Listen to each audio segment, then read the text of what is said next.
E essa é a história do homem que tinha uma carência afetiva muito grande. Ele precisava se sentir importante na sociedade. Por isso ele comprou uma casa no centro da cidade, comprou muita madeira, mandou vir de longe da capital, contratado a peso de ouro alguns artesãos. Ele queria que aquela casa ficasse a mais linda de toda a cidade. E de fato ficou. Os artesãos capricharam muito nos detalhes.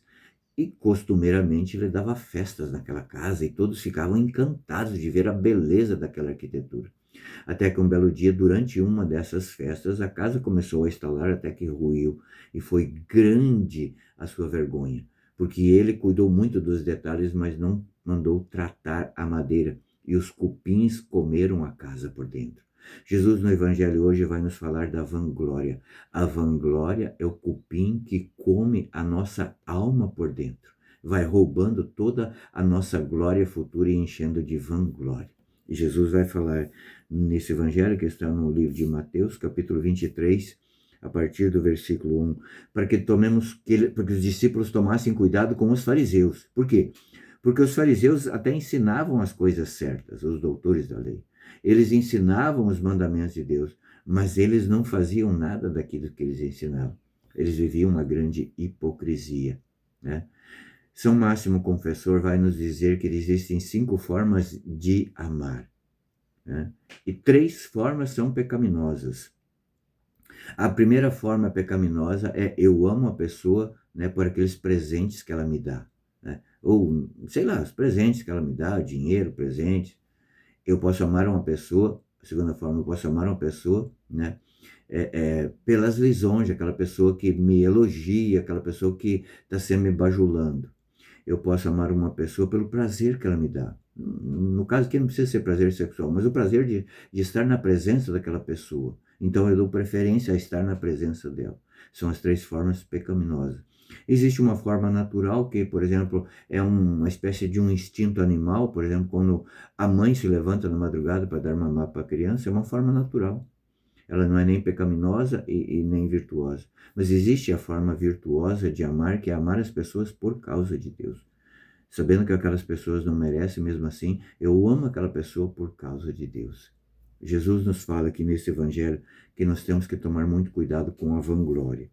Aqui ele vai mostrar essa afetação de virtude dos fariseus, né, dessa viver essa aparência, e ele vai mostrar o pecado da soberba e do orgulho, que esses pecados são os pecados de Satanás, foi por isso que Satanás caiu do céu. Veja, os pecados externos, aparentes, são mais fáceis da gente abandonar. Por exemplo, se eu sou uma pessoa dada à bebida, se eu sou um ladrão, ou se eu sou alguém que peca, digamos, porque vive cometendo os pecados sexuais, né?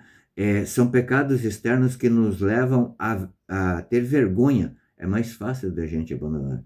Mas aqueles pecados internos, aqueles são mais difíceis, porque no caso dos fariseus, eles tinham a aparência de pessoas justas, santas, e eles gostavam disso.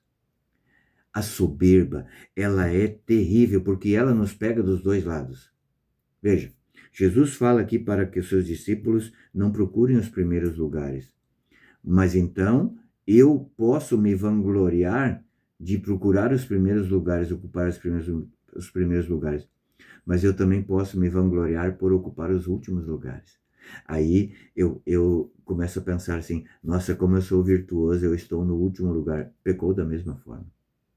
A soberba, ela é terrível e nós temos que combatê-la constantemente. Como? Nos humilhando na presença de Deus. E principalmente na confissão, que é o tribunal da misericórdia, nos colocando na presença ali do sacerdote que está in persona Christi, né? Realmente como miserável. Nós somos miseráveis na presença de Deus. E nós temos que ser miseráveis na presença de Deus, nos colocar assim, para que o coração de Jesus venha sobre a nossa miséria e assim ele exerça a misericórdia. Esse é o princípio da misericórdia. Mas é preciso que nós nos reconheçamos como miseráveis. E no tempo da quaresma, mais do que nunca, é um tempo favorável. Não perca esse tempo. Deus te abençoe.